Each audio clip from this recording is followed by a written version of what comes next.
Le sauveur, en s'occupant des autres, s'oublie lui-même. Il ne se sent exister vraiment que dans ce rôle qui le rassure, parce qu'il se sent indispensable, légitime, utile.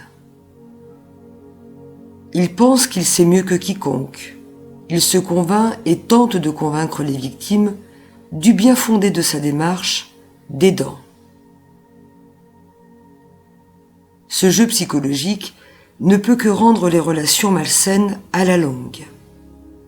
Car la victime, au sens de ce triangle, s'enferme à son tour dans son irresponsabilité et sa victimisation. Ce phénomène renforce son manque de confiance en soi, car elle se sent incapable de faire des choix et se maintient dans une impuissance dévastatrice. Ce qu'il faut comprendre de cette attitude de sauveur, c'est que celui-ci n'a pas l'intention de réellement sauver sa proie, mais plutôt de la maintenir inconsciemment dans cette dépendance de lui.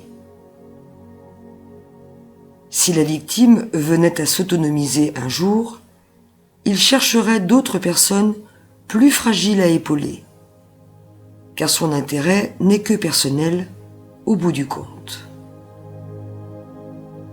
Ajoutez à ce fait l'échange des rôles, car le sauveur finira par se plaindre, telle une victime, de l'autonomisation de son partenaire de jeu, interprété comme un manque de reconnaissance de la part de sa victime.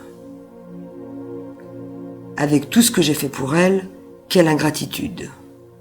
Criera-t-il alors sur tous les toits, à qui veut bien l'entendre?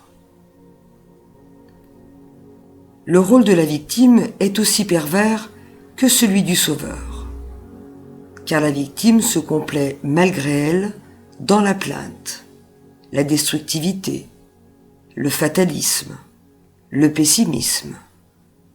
Elle ne veut prendre aucune responsabilité face à la vie, aucun risque, et préfère entretenir ainsi un sentiment d'injustice permanent face aux épreuves de sa vie, ce qui justifie sa passivité pathologique.